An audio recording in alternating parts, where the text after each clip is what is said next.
Et nous sommes venus, on assume, pour vous dire que le monde ne s'arrête pas à l'Europe ni à l'Amérique. Parce qu'aujourd'hui, si vous allez en Afrique, ils le savent, 99% des populations africaines vous soutiennent.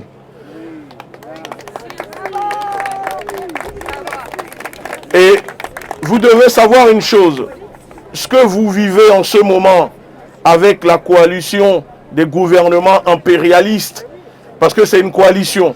Vous savez, c'est un peu facile. Deux boxeurs sur un ring qui sont censés s'affronter.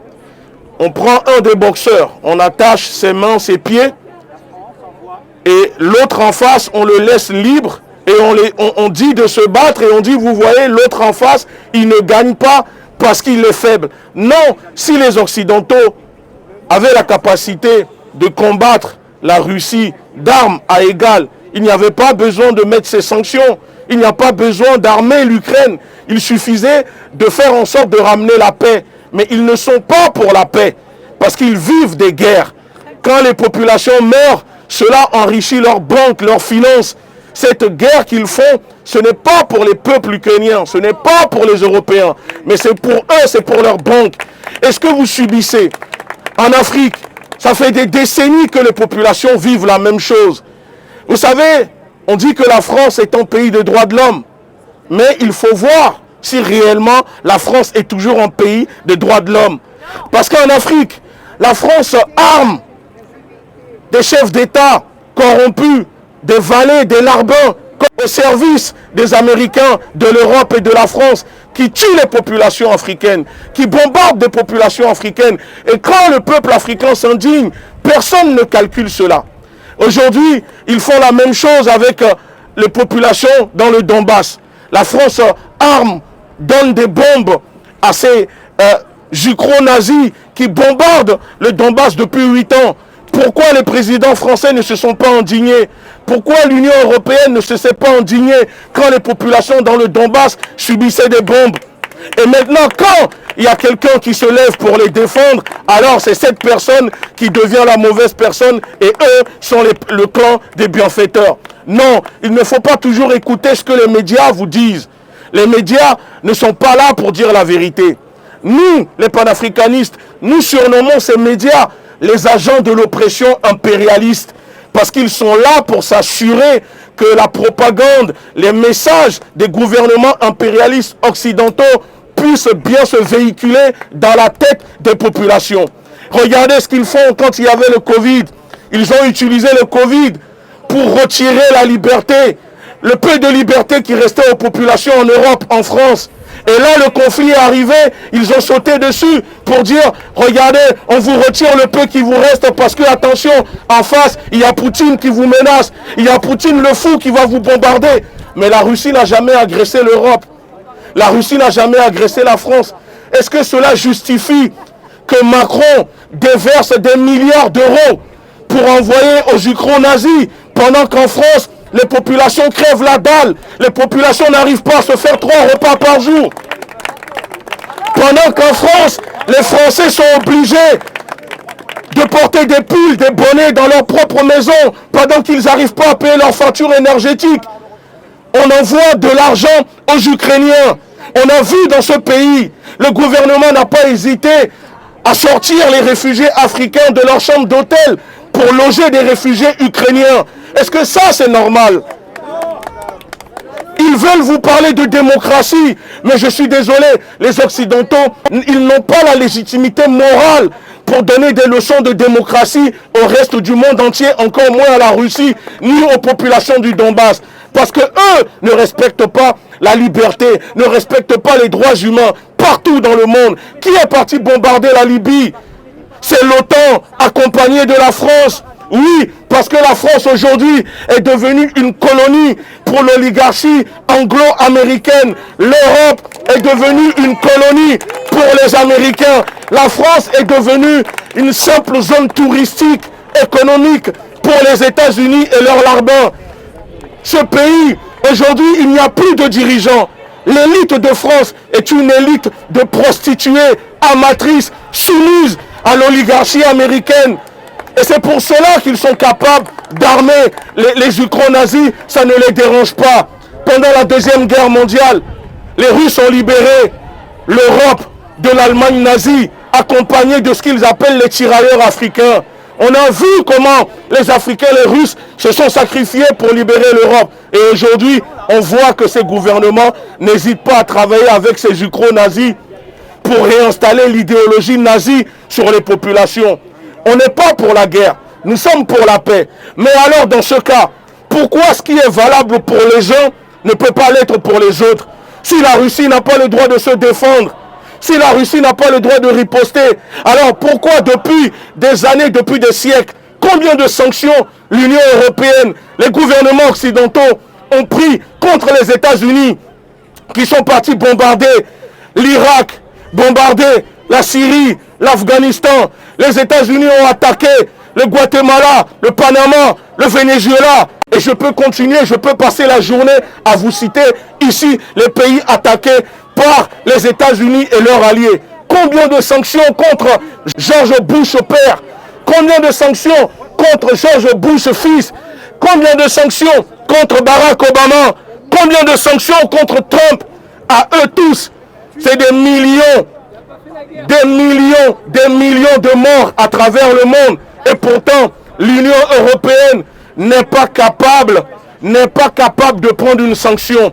Ça prouve que les élites européennes sont des prostituées qui vendent leur peuple pour satisfaire les intérêts de l'oligarchie anglo-américaine.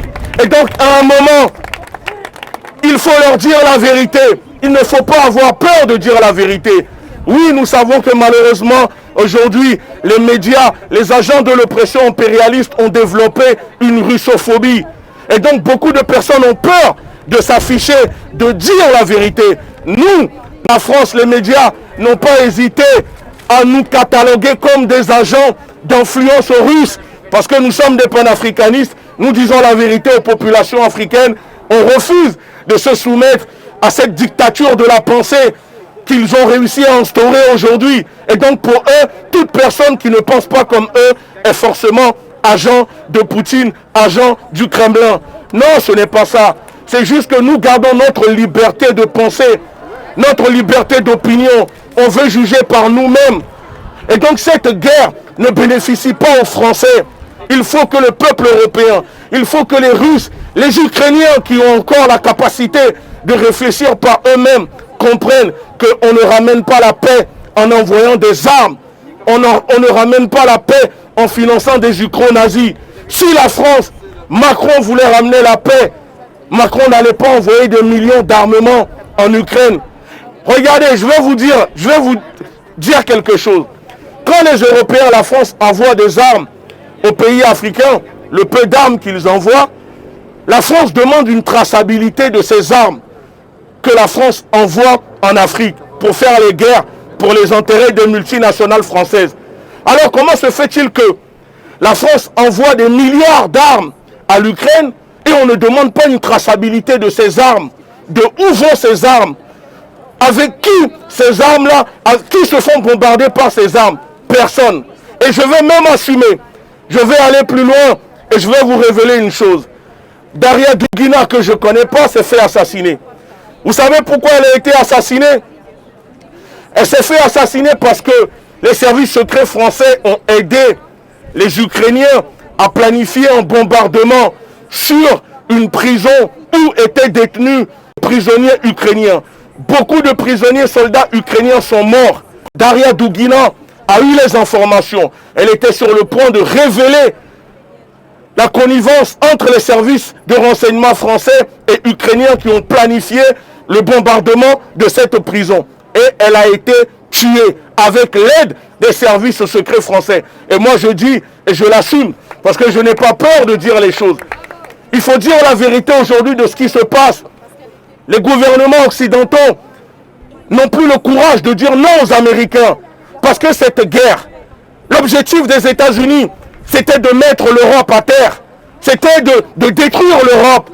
Et ils l'ont réussi. Maintenant qu'ils ont vu qu'il y a un conflit, ils ont réussi à détruire les échanges économiques entre l'Allemagne et la Russie qui dérangeaient les États-Unis en allant faire exploser les pipelines. Aujourd'hui, regardez la situation. Qui bénéficie de ça? Les retombées de cette guerre, c'est les États-Unis. Voilà pourquoi le ministre Bruno Le Maire est parti à la télé en disant « Mais attendez, les États-Unis ne peuvent plus continuer seuls à bénéficier de cette guerre, à bénéficier des intérêts de cette guerre. » Ça veut dire quoi? Ça veut dire maintenant qu'ils sont en train de se réveiller et commencent à comprendre que les populations en Europe, l'Europe s'est fait sacrifier pour les besoins des Américains. Et donc c'est pour ça qu'il faut dénoncer. Alors, sachez-le que les populations africaines sont avec vous. Les populations africaines subissent la même chose. Et rien que pour ça, nous devons être ensemble. Il faut que les peuples se lèvent. Il faut que les peuples se mettent debout. C'est le peuple qui a le pouvoir. Ce ne sont pas les gouvernements qui sont élus par le gouvernement invisible. Parce que Macron et sa clique, les chefs d'État d'Europe occidentaux travaillent tous pour le World Forum économique. C'est pour ça qu'ils sont là. Ils ne sont pas élus pour satisfaire l'intérêt des peuples, mais l'intérêt de ceux qui les placent là-bas. Et ça fait des années qu'il y a un génocide au Congo. Avez-vous vu les Occidentaux envoyer des armes aux populations, au gouvernement pour se défendre? Non. Les gouvernements africains demandent de l'aide pour avoir des armes, pour protéger leur pays. Aujourd'hui, envahi par des groupes terroristes, managés par les services secrets occidentaux. Cela s'appelle le management de la terreur. Et quand les pays africains demandent le soutien des armes, les Occidentaux disent non, ils mettent des embargos alors qu'ils sont censés se défendre contre le terrorisme. Mais on voit, en espace de quelques mois, les milliards d'armes envoyées à l'Ukraine pour combattre la Russie. Parce que c'est une guerre par proxy. C'est une guerre que les États-Unis font, mais en utilisant l'Ukraine, en sacrifiant les populations ukrainiennes. Et donc ça, aujourd'hui, quand il y a des manifestations en Afrique, on voit des drapeaux russes. On voit des drapeaux russes.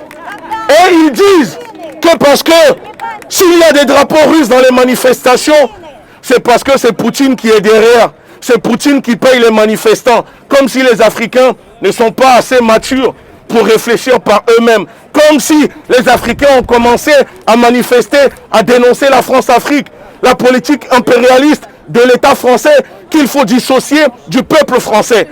Et hier, il y avait une manifestation au Burkina Faso où la population est debout en disant on ne veut plus de la présence de l'armée française sur nos terres. On ne veut plus de la présence de vos entreprises sur nos terres. Parce que vous nous pillez, mais vous ne nous aidez pas. Qu'est-ce qui s'est passé? L'armée française n'a pas hésité à tirer à balles réelles sur les populations qui étaient pourtant non armées. Est-ce que les médias en ont parlé? Non. Parce qu'il y a des morts qui comptent pour eux et il y a des morts qui ne comptent pas pour eux. Quand ils tuaient en Ukraine, je répète et je finis, on n'a pas vu les médias le dénoncer. Et nous invitons ces médias à se rendre dans le Donbass et dire la vérité aux populations. Merci beaucoup.